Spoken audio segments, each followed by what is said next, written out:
नेक से लाला शाम को मैया त्याग कहें मैया मैं तो बड़ा थक गो, कहां करूं सुबेरे हेती इतने काम है मुंह पे मैया। मैया बोली 3.5 बरस को लाला तो पे कहा काम है मुझे बता। ठाकुर जी करें कहां है पूरे दिन। अभी ठाकुर जी ने चोरी शुरू नहीं करी है, ये उससे पहले की कथा है। तो ठाकुर जी कहा करें पूरे गोकुल में भ्रमण करते करते केवल ये देखें संत आए कि नहीं, वैष्णव आए कि नहीं, ब्राह्मण आए कि नहीं। और जैसे संत वैष्णव ब्राह्मण ठाकुर जी को दिखाई देते हैं तो ठाकुर जी उनको अरे तुम यहां डोल रहे हो, परिचय नहीं है ऐसी बात, अरे आप यहां डोल रहे हो। सामने वाले कहें अरे भैया तुम कौन, अरे नेक्सस से लाला, अरे भैया तू हमें जाने, बोले अरे तुम्हें ही तो खोज रहा हूं मैं सुबह रहते। बोले हमें खोज रहे हो भैया काय को। अच्छा एक बात बताओ तुम कहां से आए हो। बोले हम तो अयोध्या से आए हैं। बोले अयोध्या से आए हो, तुमने कछु सुबह रहते पाए हो। बोले ना कछु ना पायो, यही मारे तो मैं डोल रहा हूं। यशोदा मैया तुम्हारी बात निहार रही है, 56 भोग बनाए माने, चलो जल्दी नंद भवन पहुंच जाओ। बोले यशोदा मैया हमारी बात निहार रही। बोले हम बे सुबह अब जल्दी करो मां, सब संतन को भोजन है रो, जल्दी पहुंच जाओ। ऐसे किसी को भी सबको निमंत्रण दे देते हैं। और यशोदा मैया जब नंद भवन से बाहर आती देखते हैं 100-200 लोग खड़े हैं बिना निमंत्रण के। मैया कहें आप सब, बोले मैया आप सुबह से बाट निहार रही हो हमारी, लाओ थाली लगाओ 56 भोग कराओ। अब मैया को यूं लगे मना करूं तो अच्छो ना लगे, लेकिन मैया पूछे अच्छा आपको कौन ने कही मैंने निमंत्रण। बोले आपको लाला आयो। तो मैया बाट निहार रही है। यशोदा मैया पवा तो देती है सबको, फिर शाम को लाला तो कहे अरे लाला ये तू कौन कौन ने निमंत्रण दिया वे। यशोदा मैया बात निहार रही है, पहुंच जाओ सबरे मां भोजन कर लो, आज तो 200 लोग आए मेरे यहाँ। अरे ठीक है हमारी रसोई घर बड़ो है, हमारे यहाँ 9 लाख गैया है, ठाकुर जी के पास सब व्यवस्था है, मोए खवावे में कोई चिंता ना है, मैं तो खूब पवाऊं, लेकिन मोए बता तो देकर कौन को निमंत्रण दे रहे हो, तू कोई को भी निमंत्रण दे दे। मैया तू ना जाने। बोले कहा मैं तो या घर को पुण्य कर रहा हूं, जितना ज्यादा है सके पुण्य जमा कर कर। मैया मैं तो बुढ़ापो आ जाएगा, मैं तो चलो जाऊंगा, तू को बाबा को छोड़ जाऊंगा पुण्य करके। मैया के अच्छा कहा पुण्य कर रहे हो लाला। बोले मैया देख ये संत ब्राह्मण ये साक्षात भगवान को मुख हैं, जब इनके मुख में हम कछु अन्न दे में, मक्खन दे में या कछु भी इनको पवामे तो ऐसा समझने से साक्षात नारायण पा रहे हैं।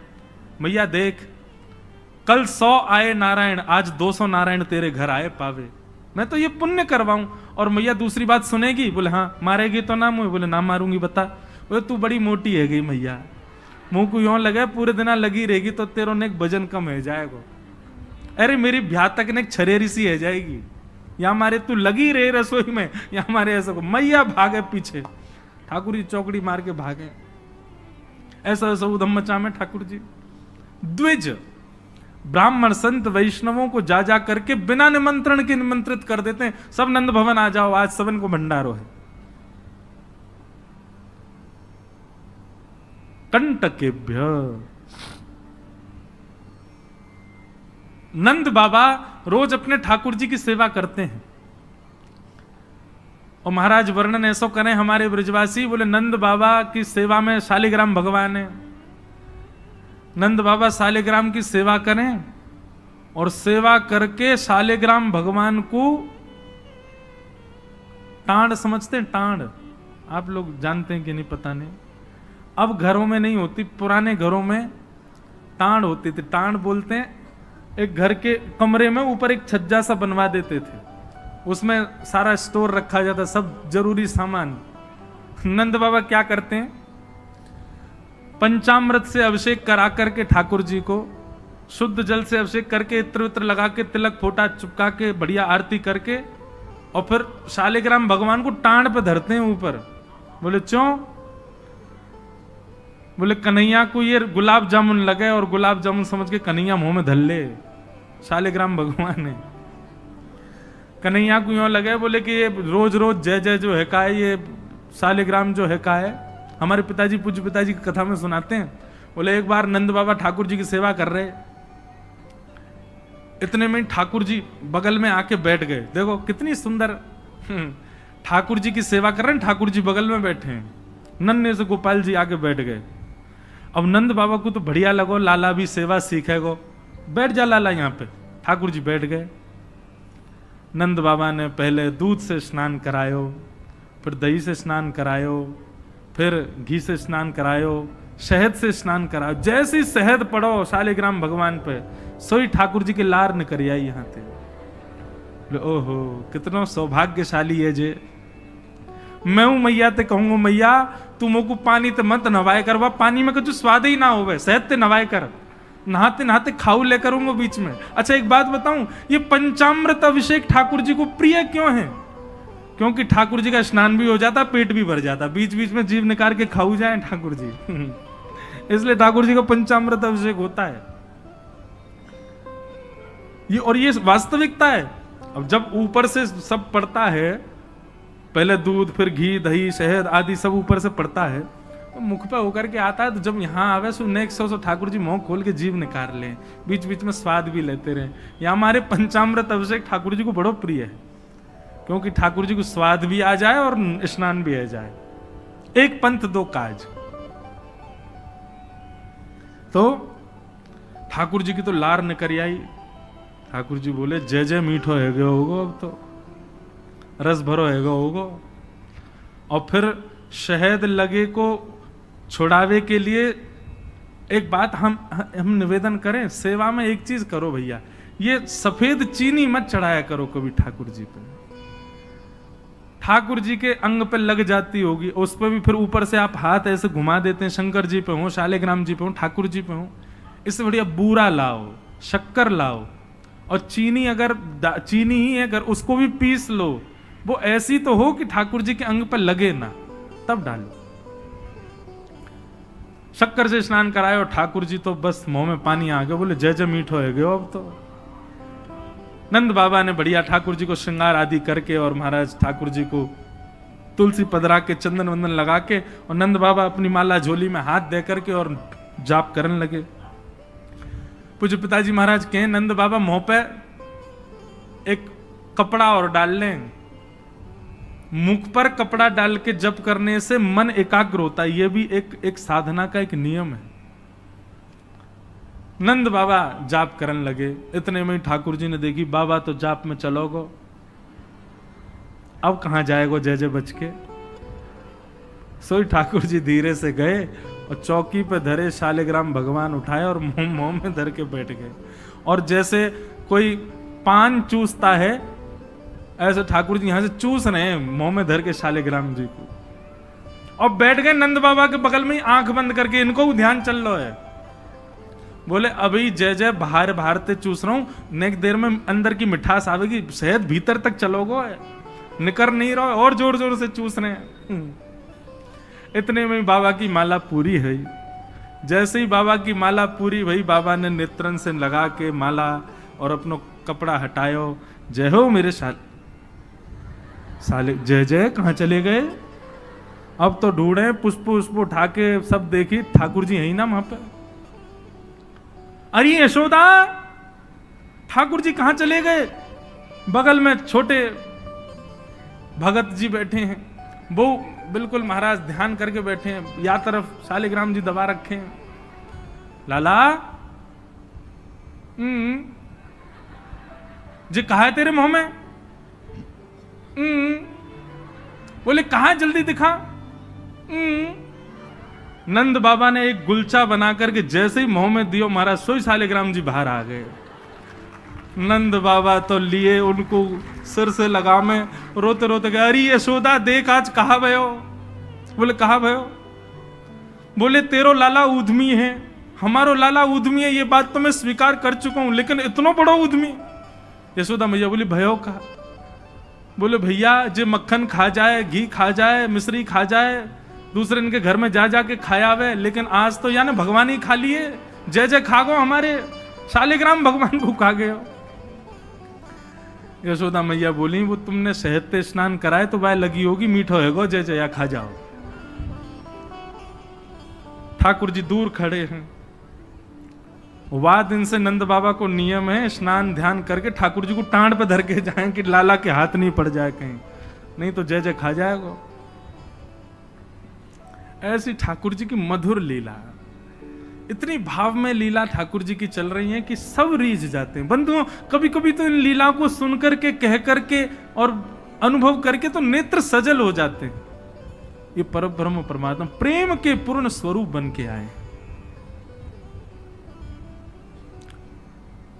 आहा,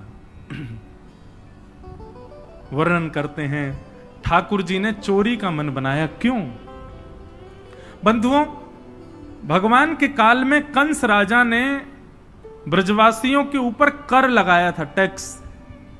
और क्या टैक्स था कि आप सब लोग अपने घर में गैयाओं को पालो, सारा खर्चा स्वयं करो, और जितना दूध घी दही होगा उसका 70-80% सब मथुरा जाकर के कर के रूप में जमा करना पड़ेगा। मथुरा के लोगों को और बड़े बड़े शहर के लोगों को गैया पालनी नहीं पड़ती थी, ब्रजवासी पालन करके सारा दूध घी दही देते थे। फिर कंस के लोग जो थे वो उसको बेचते थे, उससे धन कमाता था कंस। ब्रजवासी बेचारे गैया को अपने घर में रखते, उसका पूरा ध्यान रखते, और जितना दूध निकलता 70-80% सब कंस को देना पड़ता। थोड़ा थोड़ा बचता ब्रजवासियों के पास। लेकिन नंद बाबा ब्रज के राजा थे, इसलिए उनको छूट थी। वो 9 लाख गैयाओं के मालिक थे, उनके यहां इतना कर नहीं था।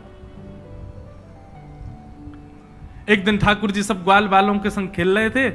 खेल खेल में ग्वाल बाल ने गिर गए तो रोने लगे। ठाकुर जी बोले, अरे तुम दूध घी दही खावे वारे, ऐसे कब गिर जाओ? ठाकुर सब बोले, लाला तू खावे दूध घी दही, हमें तो खावे कोई ना मिले, हफ्ता में एक बार मिले बस। क्यों? बोले सब कंस के यहां जमा करवाना पड़े। तब ठाकुर जी ने मन बनाया कि भैया ये दूध घी दही हमारो धन है, और ये साक्षात अमृत है, ये राक्षस के पास नहीं जाना चाहिए। सबने कही, लाला कौन मारेगो तेरी बात है? कोई ना मानेगो। नेक्स्ट से तू 3.5 बरस को तेरी बातन को कौन मानेगो? ठाकुर जी बोले, बड़े है के तो सबन को माननी पड़ेगी, लेकिन अभी से मुंह को रोक तो करनी पड़ेगी। तो क्या करें? तो बोले अभी बाल अवस्था है, राजी राजी नहीं मानते तो चोरी करके मानेंगे।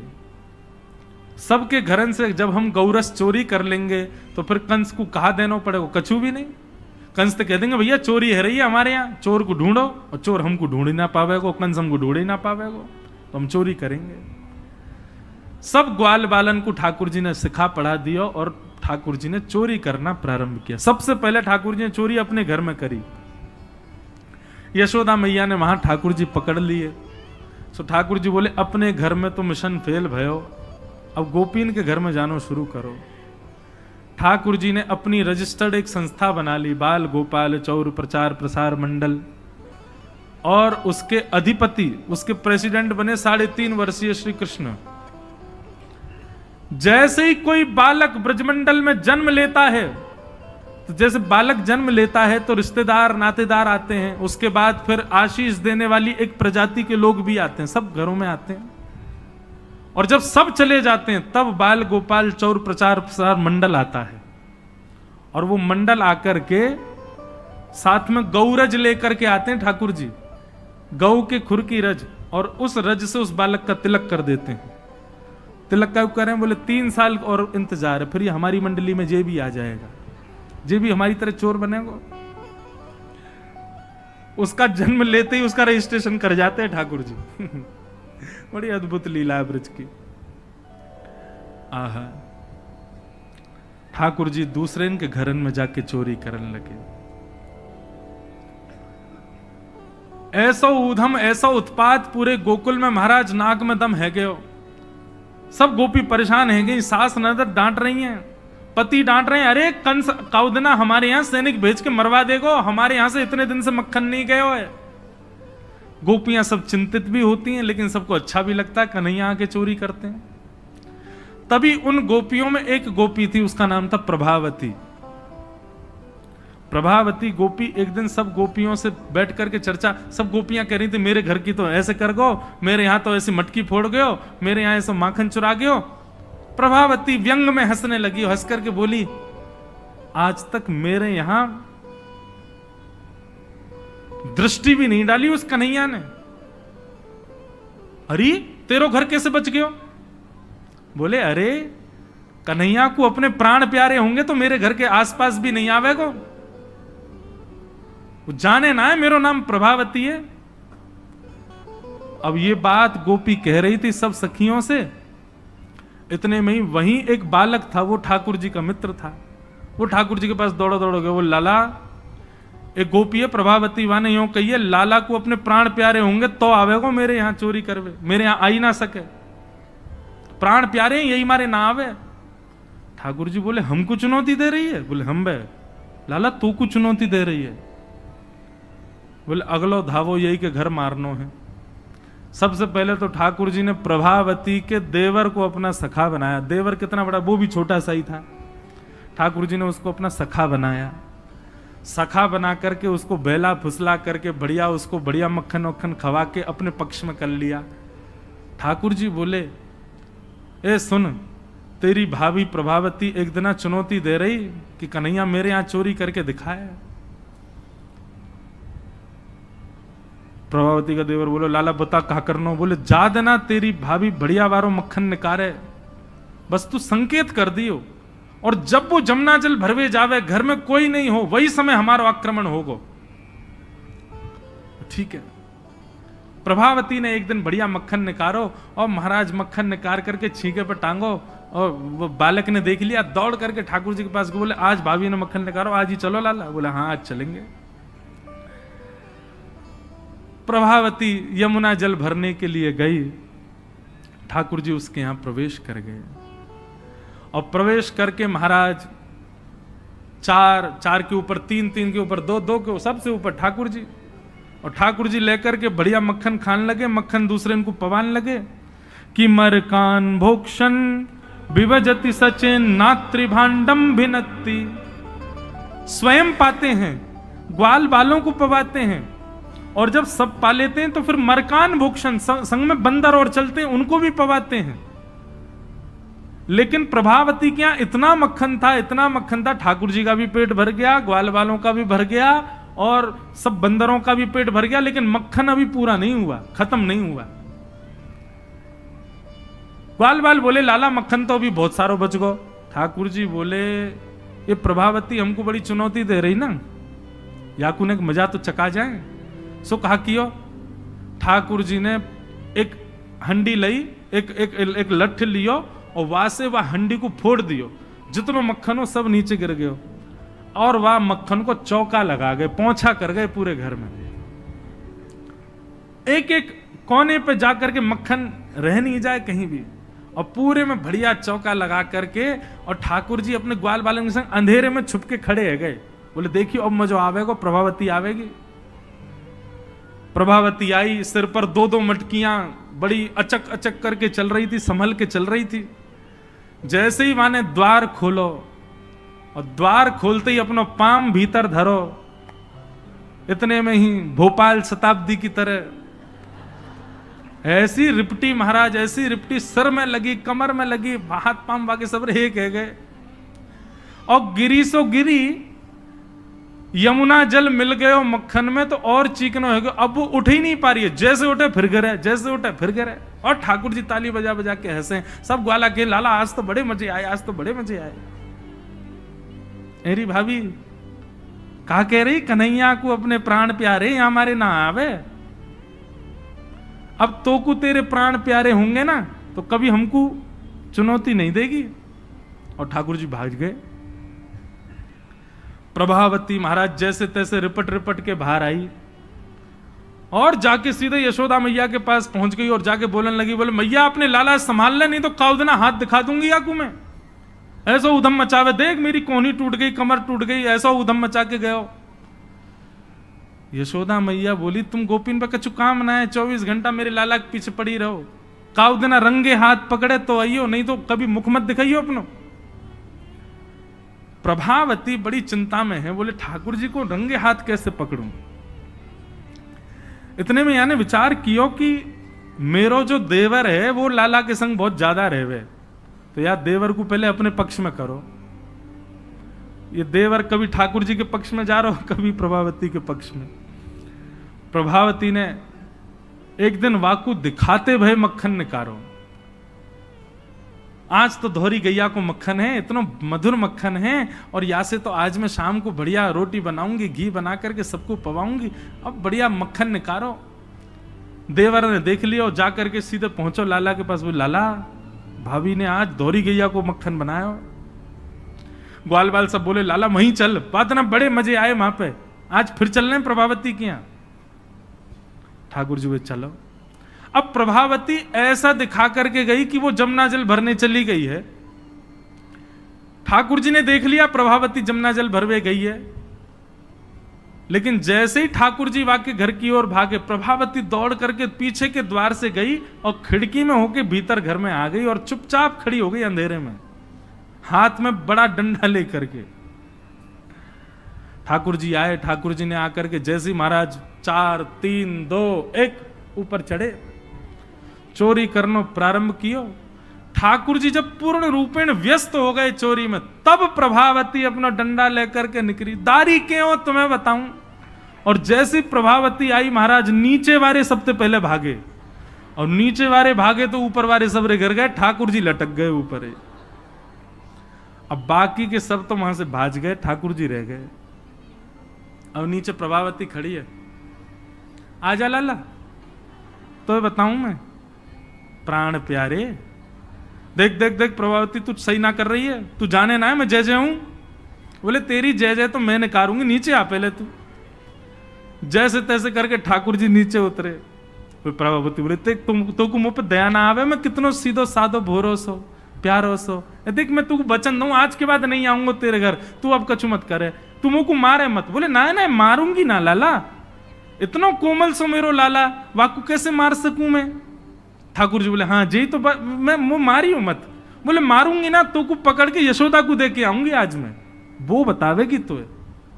बोले या तो बढ़िया तो तू मार ले मोह, लेकिन यशोदा मैया के पास मत ले जा, ऐसा मत करे। बोले ना आज तो तू यशोदा ही बतावेगी तो। और ठाकुर जी को हाथ पकड़ करके महाराज प्रभावती पूरे गोकुल में हल्ला करती भाई जा रही है, और घूंघट करके, घूंघट पकड़ रखो एक हाथ से, दूसरे हाथ से ठाकुर जी पकड़ रखे, और सबरे गोकुल में हल्ला। देख लो रे सबरे गोकुल वासियों, जे नंद जी को लाला, यशोदा मैया को छोरा, ये घर घर जाके चोरी करे। यशोदा मैया कह रही रंगे हाथ पकड़ो तो बताइयो, आज पकड़ लियो या को ठिकाने लगाऊंगी मैं। ठाकुर जी बोले जे तो भैया बड़ी निंदा है रही हमारी। इतने में ही ठाकुर जी बोले ए प्रभावती कहा बात है। बोले देखते ना इतनी जोर से मेरो हाथ पकड़ रखो, मेरो हाथ नीलो पड़ गयो, रक्त पूरा रुक गयो है, तू इतनी जोर से मत पकड़े, तू एक काम कर मेरो जे हाथ छोड़ दे दूसरा हाथ पकड़ ले। प्रभावती बोले नहीं तू भाग जाएगा, तेरी सौगंध खा के कह रहा हूं मैं नहीं भागूंगा, तू मेरो एक हाथ छोड़ दूसरा पकड़ ले। प्रभावती चलती जा रही है, और चलते चलते माने 3.5 वर्ष के छोटे से ठाकुर जी चलते चलते माने जैसे मन बनायो कि हाथ दूसरा लाऊं, ठाकुर जी ने पीछे चल रहे ग्वाल बालन में प्रभावती के देवर को इशारा क्यों यहां पे आ, वो ठाकुर जी की उम्र कोई है। ठाकुर जी ने वाको हाथ पकड़ लिया। प्रभावती अब देख तू मेरा दूसरा हाथ पकड़ जल्दी कर। प्रभावती चलते चलते बोली ला दूसरा हाथ दे। दूसरे हाथ के चक्कर में ठाकुर जी ने वाके देवर को हाथ पकड़ा दिया, और पकड़ा करके ठाकुर जी गली मोहल्ला कूचेन में कूदते भय सीधे नंद भवन पहुंच गए, और हाथ पाम धो के सीधे यशोदा मैया की गोद में। मैया इस सबरी गोपी मेरे पीछे काहे को पड़ी रहे, अरे मेरो लाला बड़ो मलूक है, हमारे पीछे पड़ी रहे। मैया रोज कोई गोपी आ जाए, मुंह को तो लगे आज भी कोई गोपी आवेगी तो उसे शिकायत करवे। मैया बोली आन देदारी के मैं बताऊंगी। हाँ मैया तू मुंह को अपना दूध पिला दे। और ठाकुर जी तो इतने लाड़ प्यार में आ गए, मैया गोद में बैठ के दूध पीने लगे। इतने में ही प्रभावती आई, देख यशोदा मैया तू कह रही कि अपने लाला को रंगे हाथ पकड़ के लाई, आज देख तेरा लाला पकड़ के लाई हूं मैं। ठाकुर जी बोले देख ले मैया मैं तो कह रहा हूं ना कोई गोपी आ रही होगी, आ गई। मैया तू एक काम कर दे। बोले कहा मैं तू और बाबा हम तीनों कहीं और ही चले जाएं, ये गोपी हमको जीन ना दे रही है, इनको यूं लगे कि तेरो लाला इतना सुंदर काहे को है, ये चिढ़ के मारे आ जाए रोज। मैया बोली लाला तू पीछे खड़ो रहे यार, गोपी तो मैं देख के आऊं। मैया नीचे गई, कहा बात है क्यों चिल्ला रही है घूंघट में, देख तेरो लाला आज रंगे हाथ पकड़ो मैंने। मैंने तो याकू कुछ नहीं कही है, लेकिन तेरे हवाले छोड़ के जा रही हूं। मैया यार सबक सिखाइयो आज। मैया बोली कौन है? बोले तेरो लाला। बोले देख तो सही कौन है। प्रभावती ने घूंघट उठा के देखो तो वही के देवर को हाथ। प्रभावती बंदर तू कहां से आया? भाज गयो। अब तो यशोदा मैया ने खूब सुनाई। बोले नहीं नहीं मैया मैंने तुम्हारे लाला ही पकड़ो। बोले तू झूठ बोले, मेरो लाला तो अभी दूध पी रहा मेरी गोदी में बैठ के। कन्हैया। इतने में ठाकुर जी आए भी तो। हाँ मैया कहा कर रहे हो तू? मैया मैं तो तेरी गोद में बैठो दूध पी रहा। मैया ये सबरी गोपी मेरे पीछे पड़ी रहे, मैं कहा बताऊं इन लोगन की तो ऐसी आदत है गई है, और ये प्रभावती तो सबसे ज्यादा। मैया ने खूब डांटी। प्रभावती बोले ये हुआ कैसे? प्रभावती बोले अच्छा मैया क्षमा कर दो मैं जाऊं। प्रभावती चली गई। ठाकुर जी बोले मैया मैं 2 मिनट में आऊं, अभी ने सखांत में ले आऊं। जैसे ही प्रभावती ने दूर पहुंचे सो ठाकुर जी आए आगे से, और प्रभावती के आगे आगे खड़े है गए। तो कहो जी कैसी रही आज? प्रभावती बोली तेने ही कियो कैसे? बोले मैंने कैसे कियो वो मत पूछे, लेकिन मैं तू को चुनौती देवे आया हूं। आज तेने मेरो हाथ पकड़ो तो मैंने अपनो हाथ देवर में बदल दियो। कल को अगर तेने मुझे पकड़ो तो तेरो हाथ मेरो हाथ खसम में बदल जाएगा। देवर से तेरे पति को हाथ आ जाएगा हाथ में। तू जाने ना नंद जी को लाला हूं मैं। प्रभावती इतनी लज्जा की हो गई कि फिर वो कितने दिन तक बाहर नहीं आई अपने कक्ष से, भवन से। वर्णन आता है ठाकुर जी एक दिन उसके यहां पहुंचे और पहुंच करके उसकी गोद में बैठ करके खूब स्नेह किया, और स्नेह करते तब भी नहीं मानी, खूब नाराज हो गई ठाकुर जी से, मुंह फेर करके बैठ गई। ठाकुर जी बोले एक बार मेरी ओर देख ले। प्रभावती बोली नहीं देखूंगी। बोले बस एक बार देख ले, फिर जीवन भर मत देखियो। जैसी प्रभावती ने ठाकुर जी की ओर देखा, शंख चक्र गदा पद्म धारण करके चतुर्भुज रूप में ठाकुर जी ने उसको दर्शन दिए। बोलो भक्त वत्सल भगवान की। ऐसी ठाकुर जी की मधुर लीला वृंदावन में चल रही है। ऐसी अनेक लीलाएं हैं व्रज की, उनको ठाकुर जी संपादित कर रहे हैं। एक दिन मैया ने ठाकुर जी को ऊखल से बांध दिया। ऊखल से बांध करके मैया चली गई। ठाकुर जी ने ऊखल में बंधे भये ही वृक्षन के बीच से निकले, स्पर्श करती दोनों वृक्ष टूट गए। कुबेर के पुत्र नलकुवर मणिग्रीव प्रकट हो गए। दोनों ने भगवान की स्तुति गाई। ठाकुर जी ने दोनों को क्षमा किया। और ये बात जान करके नंद बाबा उन्होंने मन बनाया कि अब हम गोकुल में नहीं रहेंगे। और नंद बाबा के छोटे भैया ने एक दूसरे वन का नाम बताया जिसका नाम है वृंदावन। और ठाकुर जी, नंद बाबा और यशोदा मैया सब ने वृंदावन जाने को मन बनायो।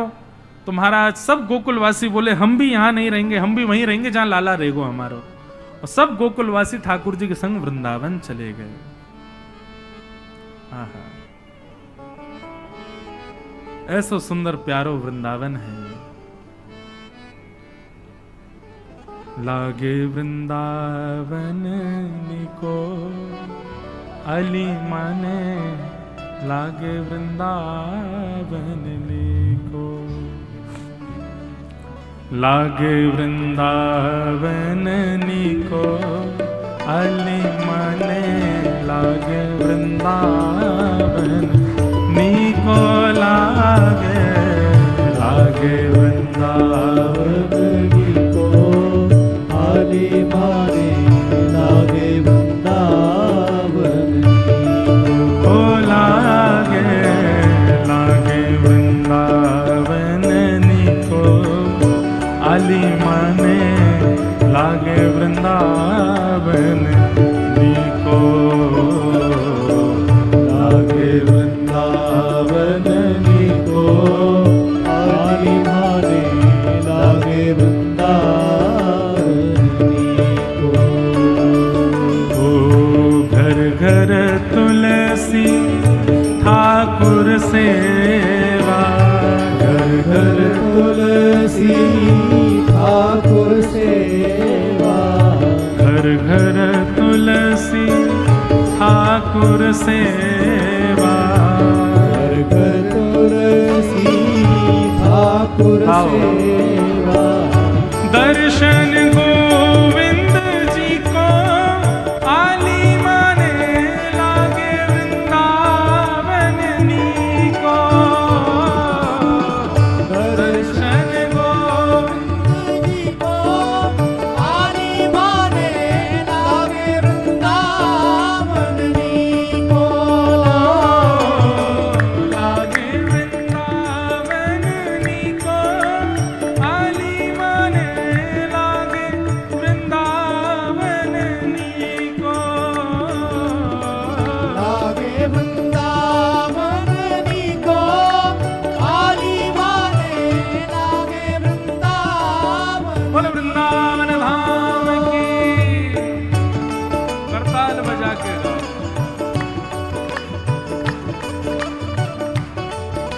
आज श्री गिरधर लाल जी पधार रहे हैं कथा में, मानो साक्षात वृंदावन पधार रहा है।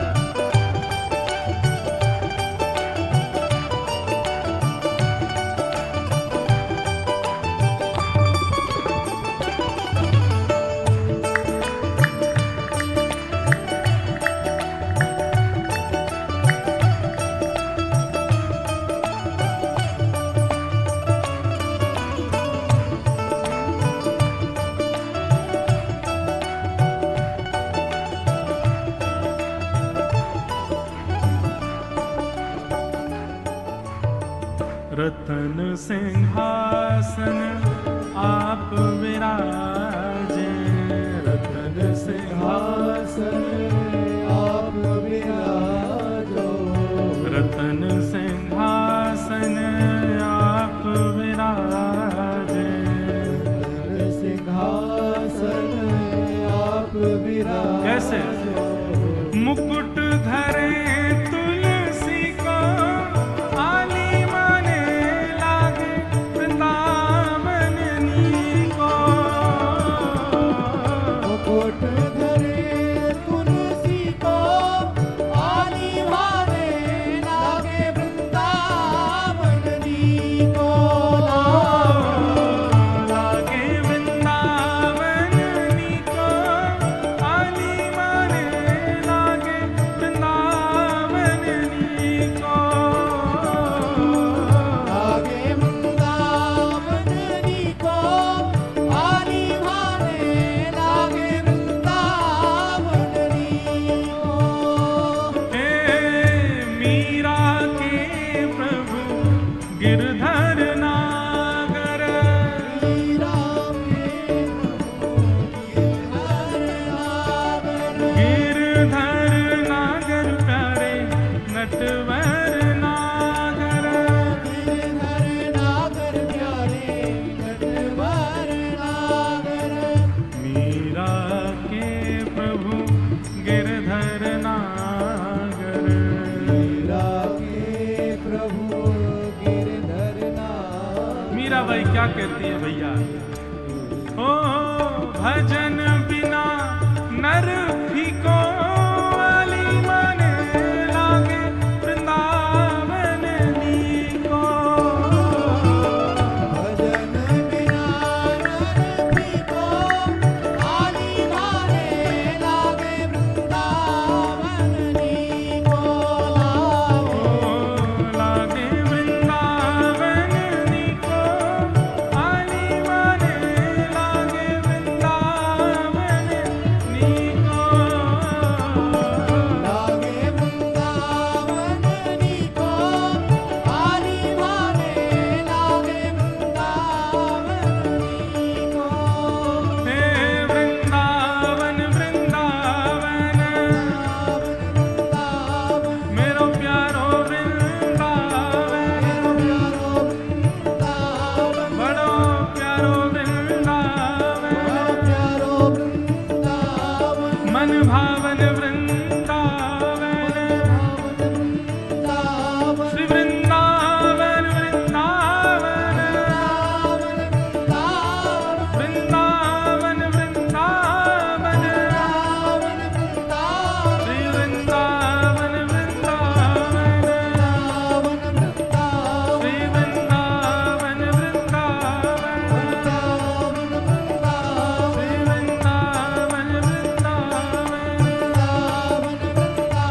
श्री वृंदावन वृंदावन, श्री वृंदावन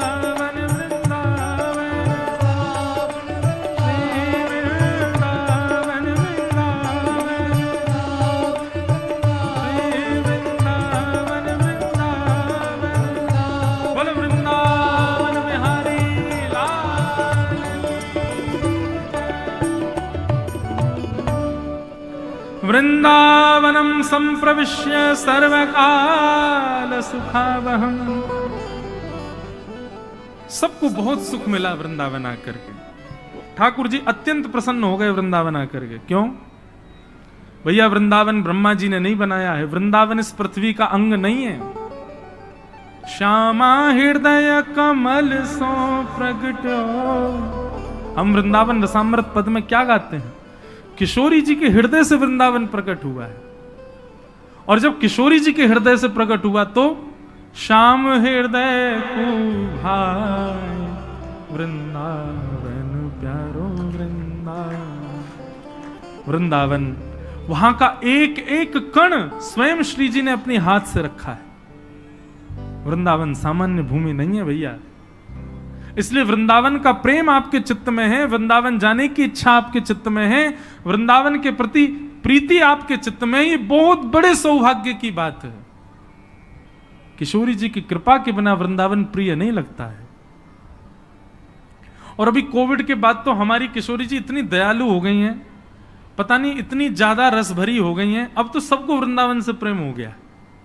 अब जिसको देखो उसको वृंदावन जाना है। मैं कह रहा हूं भले ही फोटो खिंचवाने जाना है, उसको वीडियो बनवाने जाना है, लेकिन जाना तो है ना वृंदावन। मैं खुद भी सोचता हूं कि वृंदावन जाओ तो उसके रस को समझ के जाओ, पर मन में एक भाव आता है किशोरी जी की कृपा के बिना वृंदावन नहीं आ सकता।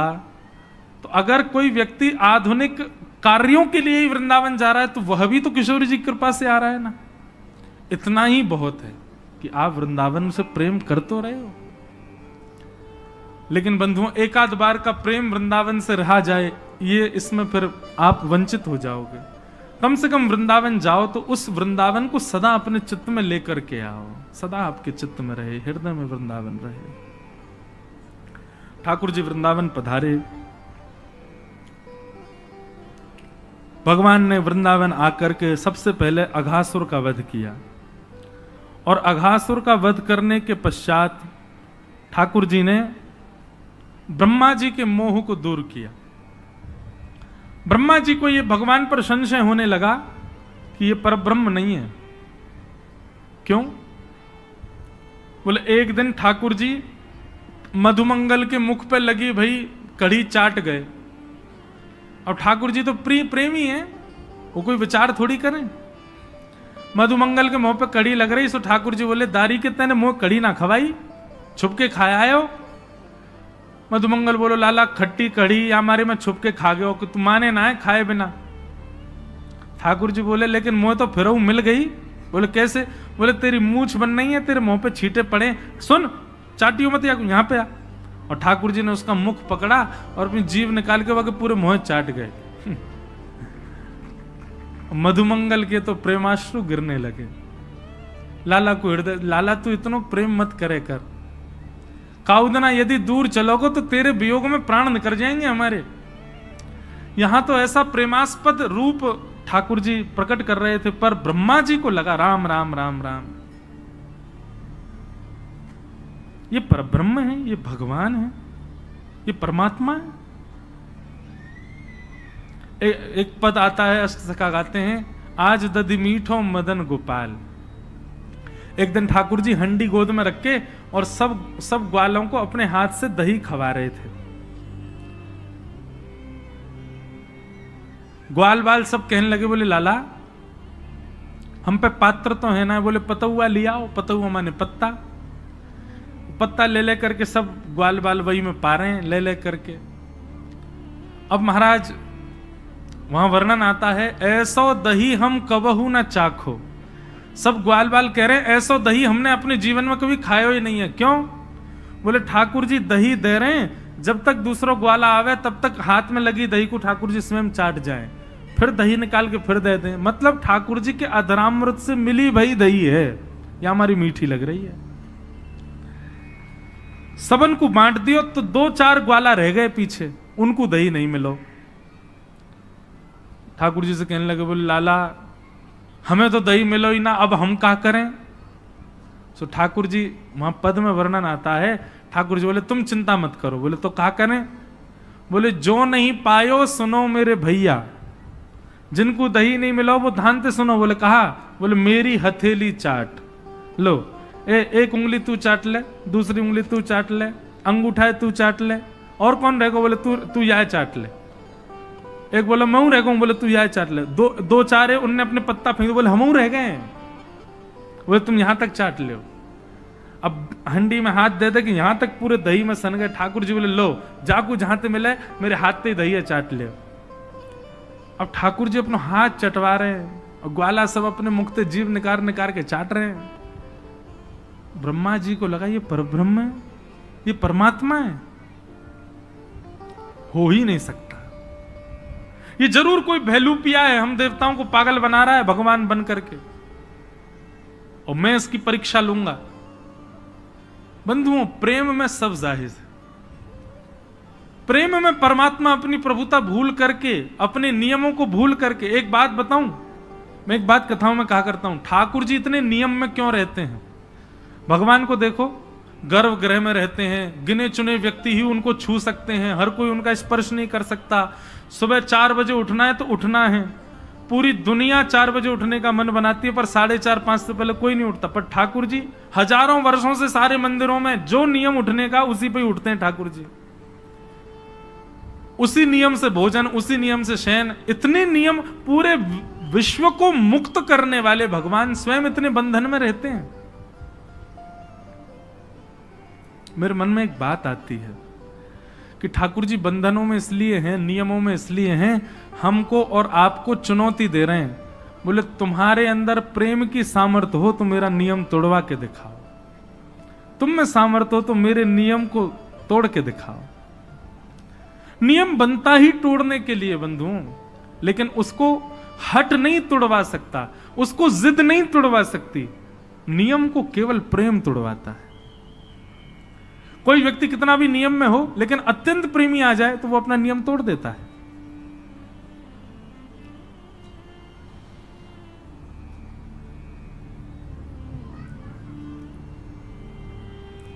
तो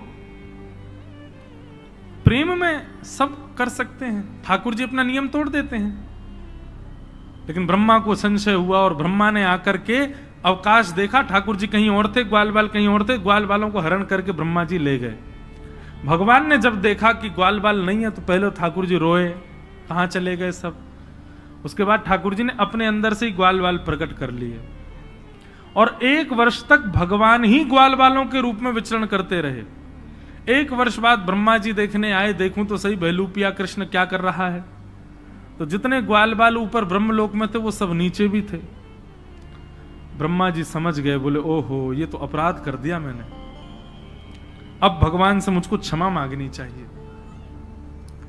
क्षमा मांगने के लिए ब्रह्मा जी जैसे ही ग्वाल बालों को लेने के लिए ब्रह्मलोक गए, तो ब्रह्मा जी से पहले ब्रह्मा का रूप धारण करके भगवान चले गए ब्रह्मलोक और द्वारपालों से कह दिया आजकल नकली ब्रह्मा बहुत घूम रहे हैं, दूसरा कोई आवे तो मारपीट के भगा देना उसको, हमसे आज्ञा लेने की भी आवश्यकता नहीं है, सीधे प्रहार कर देना। असली ब्रह्मा जब पहुंचे, द्वारपाल सीधे भागे पीछे उनके डंडा लेके, वो नकली ब्रह्मा भागे यहां से। ब्रह्मा जी बोले अरे मैं ही ब्रह्मा हूं, तुम जानते नहीं हो किसके पीछे भाग रहे हो? ए तुम चतुरानन हूं मैं। बोले तुम चतुरानन नहीं हो, तुम ब्रह्मा नहीं हो, ब्रह्मा तो भीतर बैठे। ब्रह्मा जी बोले भीतर बैठे मतलब? बोले हाँ अभी अभी आए थे, उन्होंने ही हमको बताया भैलूपिया घूम रहे हैं, तुम भैलूपिया हो।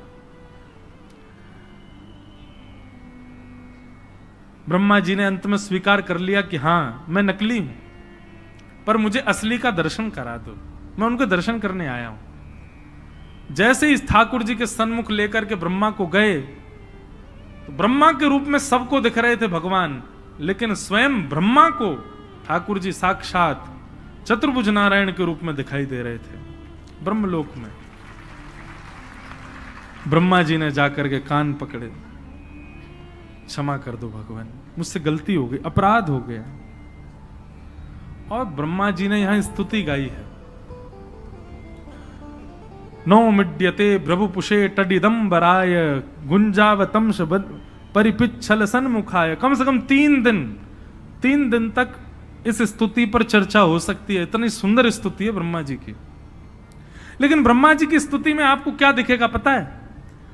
प्रेम से बात शुरू करेंगे, चतुराई पे जाके खत्म करेंगे। एक उदाहरण सुनो। ब्रह्मा जी कहते हैं उक्षेपणम गर्भ गतस्य पादयो किम कल्पते मातुरदोक्ष जागसे। हे नाथ, एक बात बताइए, क्या गर्भ में बैठा बालक जब लात मारता है तो मां उससे नाराज हो जाती है? गर्भस्थ माता के गर्भ का बालक कभी अंदर कुछ किलोल करे, कभी हाथ पांव चलावे, तो क्या उसकी मैया उससे नाराज होती है? भगवान बोले नहीं, कभी नहीं होती। तो बोले नाथ, ये पूरा ब्रह्मांड आपके गर्भ में है और इस ब्रह्मांड का हर व्यक्ति आपका बालक है और मैं ब्रह्मा भी आपके गर्भ में ही हूं। यदि मुझसे थोड़ा सा अपराध हो गया तो आप मुझसे नाराज क्यों हो गए? चतुराई देखी, इसीलिए तो वो चतुरानन है। ब्रह्मा जी की वाणी सुनकर के भगवान बोले तुम्हारी शब्दावलियों में चतुराई बहुत है ब्रह्मा, लेकिन मैं तुमको क्षमा नहीं करूंगा। और भगवान ने ब्रह्मा जी को क्षमा किया ही नहीं, चले गए। ब्रह्मा जी रोते रहे। ठाकुर जी वापस आकर के लीला अपनी करने लगे। पौगंड लीला हुई, 6 वर्ष के ठाकुर जी हो गए। एक दिन धेनुकासुर का वध किया। उसके वध के पश्चात ठाकुर जी काली दह में कूद गए और वहां जाकर के कालिया नाग का मर्दन किया। सब ब्रजवासी आकर के रुदन करने लगे। भगवान ने तांडव नृत्य करके कालिया नाग के ऊपर दर्शन कराए।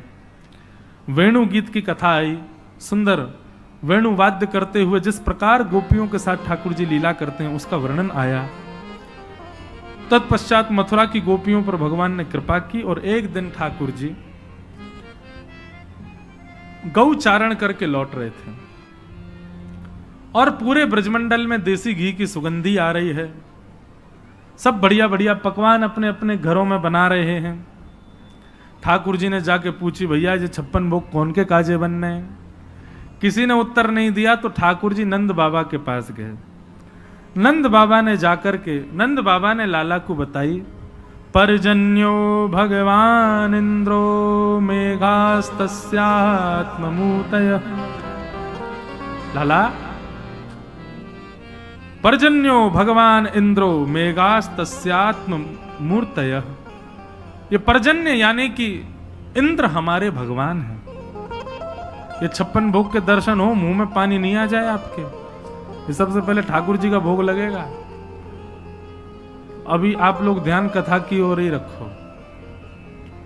अभी गिरधर लाल जी भी पधारेंगे, उनका मंगल दर्शन हो। आज ये आगे की तरफ इसलिए लगाई गई ताकि आपको सबको वहीं से ही लाल जी का दर्शन हो जाए।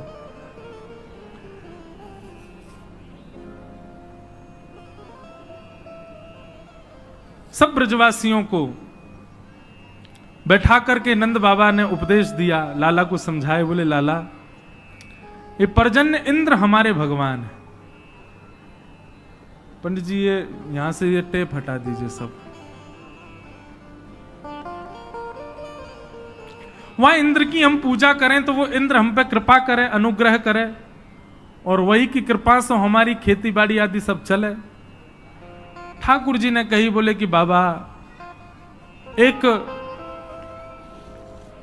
इंद्र की पूजा ही क्यों, फिर तो समस्त देवताओं की पूजा होनी चाहिए। 33 कोटि देवता कोई ना कोई हमारे कार्य में सहायक बने, सबन की पूजा अर्चना होनी चाहिए। और यदि सबकी पूजा करने चाहो तो भैया एक आधार मूल तत्व है नारायण। सब नारायण में विद्यमान है, नारायण को पूजो। वृक्ष हरा भरा करना हो तो जड़ में पानी डालो।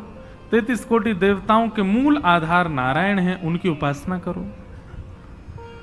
बोले वो नारायण कहां मिलेंगे भैया? बोले वो नारायण हमारे ब्रजमंडल में गोवर्धन रूप में विराजमान है, चलो उनकी पूजा करें। ब्रजवासी सब बोले लाला, बरसंते चली आ रही हमारी देवता की पूजा, हम छोड़ के तेरे नारायण को पूजवे जाएंगे, कहीं इंद्र नाराज है क्या? तो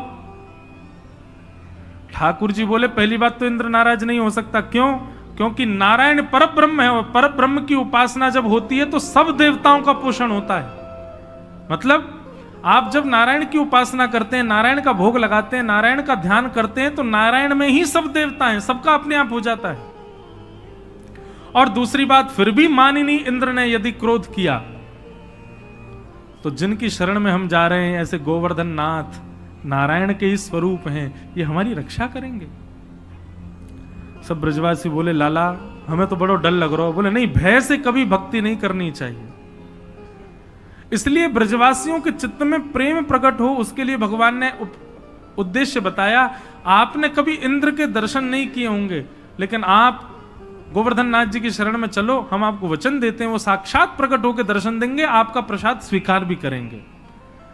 तब ब्रजवासियों के चित्त में प्रेम प्रकट हुआ और सब ब्रजवासी बोले ठीक है, तो हम गोवर्धन पूजा के लिए चलेंगे। और सब ब्रजवासी अपने अपने घरन की 56 भोग सजा करके और श्री गोवर्धन की यात्रा पर निकल पड़े हैं। सब लोग नाचते गाते भय, आनंद करते भय गोवर्धन जा रहे हैं।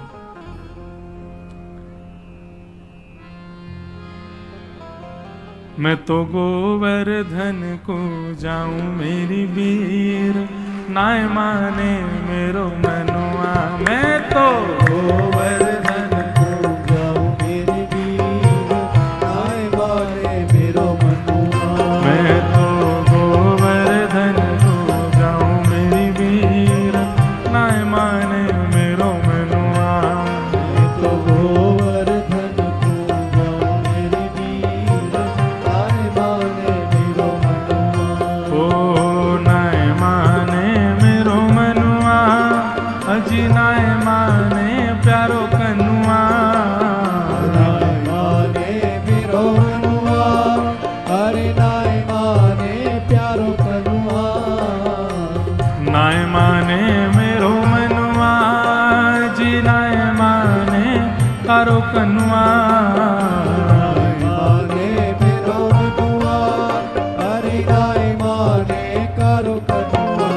मैं तो गोवर्धन को जाऊं मेरी वीर, नाय माने मेरो मनुआ। मैं तो गोवर्धन को जाऊं मेरी वीर, नाय माने मेरो मनुआ। ए 7 कोस की दय परिक्रमा, 7 कोस की दय परिक्रमा। 7 कोस की दय परिक्रमा, 7 कोस की दय परिक्रमा। 7 कोस की दय परिक्रमा, 7 कोस की दय परिक्रमा। 7 कोस की दय परिक्रमा, 7 कोस की दय परिक्रमा। ओ मैं तो मानसी गंगा नहाऊं मेरी वीर, नाय माने मेरो मनुआ। मैं तो मानसी गंगा नहाऊं मेरी वीर, नाय माने मेरो मनुआ। मैं तो गोवर्धन को जाऊं मेरी वीर, नाय माने मेरो मनुआ। मैं तो गोवर्धन को जाऊं मेरी वीर, नाय माने मेरो मनुआ। 7 शेर की करूं कढ़ैया, 7 शेर की करूं कढ़ैया। 7 शेर की करूं कढ़ैया, 7 शेर की करूं कढ़ैया। ओ 7 शेर की करूं कढ़ैया, 7 शेर की करूं कढ़ैया।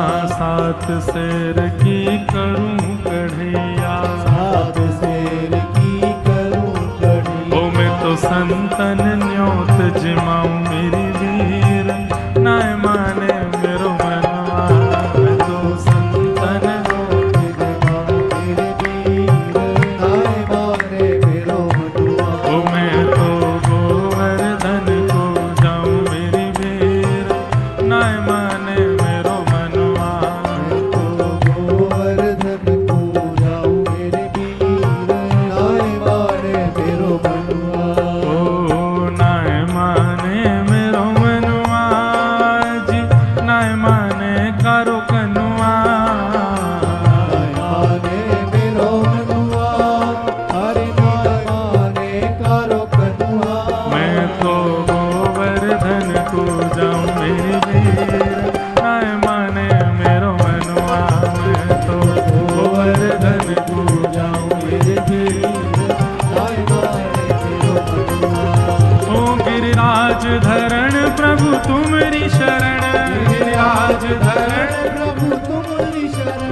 गिरिराज धरण प्रभु तुम्हारी शरण, गिरिराज धरण प्रभु तुम्हारी शरण। ओ गिरिराज धरण प्रभु तुम्हारी शरण, गिरिराज धरण प्रभु तुम्हारी शरण। ओ गिरिराज गिरिराज धरण प्रभु तुम्हारी शरण, गिरिराज धरण प्रभु तुम्हारी शरण। हो रखो लाज हमारी गोवर्धन, रखो लाज हमारी गोवर्धन, रखो लाज हमारी गोवर्धन, रखो लाज हमारी गोवर्धन। हो गिरिराज धरण प्रभु तुम्हारी शरण, गिरिराज धरण प्रभु तुम्हारी शरण, हो गिरिराज धरण प्रभु तुम्हारी शरण। गिरिराज धरण बोलो गिरिराज धरण की। सब ब्रजवासी अपने अपने 56 भोग लेकर के गोवर्धन पहुंचे। गिरिराज जी को जाकर के पूजन कियो, अभिषेक कियो, आनंद से खूब परिक्रमा लगाई। मन से गंगा प्रकट हुई, नाम पढ़ो मानसी गंगा। बोलो मानसी गंगा मैया की जय। सब ब्रजवासी ने खूब आनंद से मानसी गंगा से स्नान करायो, खूब आनंद से 56 भोग सजाए। सब ब्रजवासी हाथ जोड़ करके प्रार्थना करने लगे गिरिराज बाबा से। और जैसे ही प्रार्थना भई है, प्रार्थना स्वीकार करके 4 भुजा वाले श्री गोवर्धन नाथ प्रकट है। भैया पेंट वाले अब सब वहां रही हो। 4 भुजा वाले श्री गोवर्धन नाथ प्रकट है गए। लाओ ब्रजवासियों भोग, लाओ ब्रजवासियों भोग, लाओ ब्रजवासियों भोग। 4 भुजा वाले ठाकुर जी प्रकट है गए और प्रकट है करके चारों भुजान से मांग रहे हैं, लेके आओ अपने अपने भोगन को। सब ब्रजवासी अपने अपने घर के भोग लेके जामे, ठाकुर जी को अपने हाथ से पवा रहे हैं। ब्रजवासी सब बोले लाला तेने सांची कही, ठाकुर जी प्रकट है गए। अरे भाई इंद्र की पूजा करते करते बूढ़े है गए, हम कभी ना आयो वो, लेकिन तेरो सांचो है गोवर्धन नाथ, देख कैसे प्रकट भयो। एक ब्रजवासी बोला लाला एक बात बता। बोले हाँ, जो गोवर्धन नाथ को चेहरा तोते बहुत मिले, बिल्कुल तेरे जैसो लग रहा। लाला तेरी 2 भुजा कर दो, नेक और बड़ो श्रृंगार कर दो तो ऐसे लगेगा तू ही है का। ठाकुर जी बोले अरे तुम नहीं जानो, मेरी गैया यहीं चरवे आवे गिरिराज जी पे, और वह गैया को दूध जाको मैं पीऊं, वही को जे गोवर्धन नाथ पीवे, या हमारे हम दोनों को चेहरा एक जैसो है, एक ही गैया को दूध पीवे हम। श्रीदामा बोलो हे रे लाल, जे कौन सी बात भाई, गैया को दूध पीवे तो हमारो चेहरा कैसे मिल जाएगा। बोले चो तेने तेरी मैया को दूध पियो। बोले हाँ। तेरी बहन ने भी तेरी मैया को दूध पियो। बोले हाँ। तुम दोनों उनको चेहरा मिले कि ना मिले, बहन भैया एक जैसे लगो बिल्कुल। बोले हाँ लाला बहन भैया तो एक जैसे लगे। बोले यही मारे एक ही मैया को दूध पीवे से चेहरा मिले। श्री दामा थोड़ी देर सोचने लगो, फिर बोलो अरे लाला फिर तो बछड़ा को चेहरा वो हमसे मिलना चाहिए, वो गैया को दूध पीवे भाई गैया को हम पीवे, हमारो चेहरा तो मिले ना बात है। ठाकुर जी बोले अब जाए मैं कल बताऊंगा, अभी मत पूछे मुझसे, अभी तो यूं ही सुन ले कि हम दोनों एक ही गैया को दूध पीवे। और ब्रजवासी इतने भोरे मान गए आ बात को, बोले अरे लाला की गैया को दूध पीवे, हमारे लाला जैसो लग रहा हो देवता।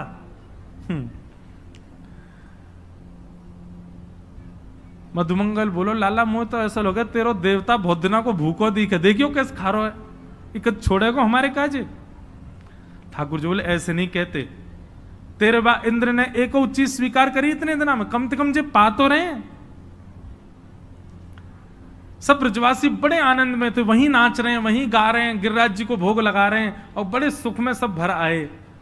आप ही पूजे आप पुजावे, ठाकुर जी स्वयं पूज रहे हैं, कितना सुंदर दृश्य रहा होगा। अच्छा देखो एक ना नासिक की कथा में हमने व्यास मंच से एक कथा सुनाई थी और उसमें कहा था राम कृष्ण दोनों मिले और उनके मिलन का कोई चित्र बना के लाए, ऐसा हमने कहा। आप विश्वास माने अभी तक हमारे पास में 35 चित्र आ चुके हैं बन करके, और इतने सुंदर सुंदर बालकों ने चित्र बनाए, राम कृष्ण दोनों एक दूसरे गले में गलवैया हाथ डाल करके। वो कथा तो फिर नासिक वाली सुनो, उसमें वो सुनाई है हमने, दोनों का मिलन हुआ, ठाकुर जी का और श्री राघव जी का। अच्छा उस चित्र में हमने एक बात कही थी कि देखने वाले को पता ना लगे कि कृष्ण कौन है और राम जी कौन है। अब आप जब मोर पिच बना देते हैं तो समझ आ जाती है कि ये कन्हैया है, वंशी हाथ में दे देते हैं तो समझ आती है कन्हैया है। ऐसा चित्र बनाना है कि नेत्रों से ही पता चले कि कृष्ण कौन है, क्योंकि जिनके नेत्र चपल दिखें वो कन्हैया हैं, जिनके नेत्र गंभीर हैं वो राम जी, बाकी सब कुछ एक जैसा। तो 35 चित्र आ गए, एक से एक आए। मैं क्या बताऊं, कभी कभी देख करके इतना आनंदित होता हूं, पर ऐसा वाला चित्र नहीं आया अभी जिसमें किसी भी अंग से पता ही ना चले कि रामकृष्ण कौन है, बस नेत्रों से पता चले कि हाँ ये थोड़े चंचल नेत्र हैं तो ये कन्हैया हैं। एक बंबई के एक बहुत बड़े आर्टिस्ट हैं, वो बना तो रहे हैं, देखो आ जाए तो एक एक छवि अभी अभी फिर से